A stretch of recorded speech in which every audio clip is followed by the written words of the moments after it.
Во однос на законот за употреба на знамињата, одредбите од законот се јасни и јавни, сите имате пристап до нив.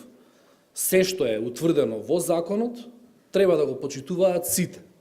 Во однос на настанот што се случи во Охрид, таму имаме веќе првична судска одлука, владата не коментира судски одлуки. Меѓутоа, штом судската одлука е таква каква што е, очигледно дека постојат некои прекршувања на законот за употреба на јазиците. Мислам дека е јасно. Мефо повели. Повели, микрофон само земе.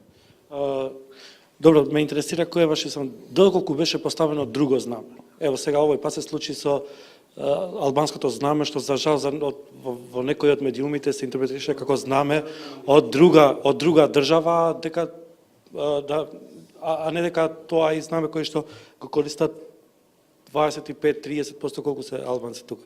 Дали доколку би било ставено руското, американското, турското или друго знаме, би се постапило исто од органите на власта, да се донесе одма пресуда за 24 часа, а знаеме дека колку говор на омраза имаме тука и не се донесени такви осуди, условно да кажам.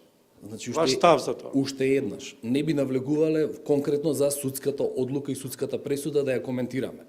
Таква е каква што е. Но, очигледно, дека секое прекршување на законот за употреба на јазиците се санкционира, без разлика кое е знамето.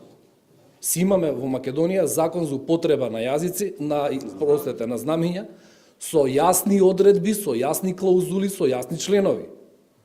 Секаде каде што тоа е дозволено, и тоа е закон, и тоа сите треба да го почитуваат.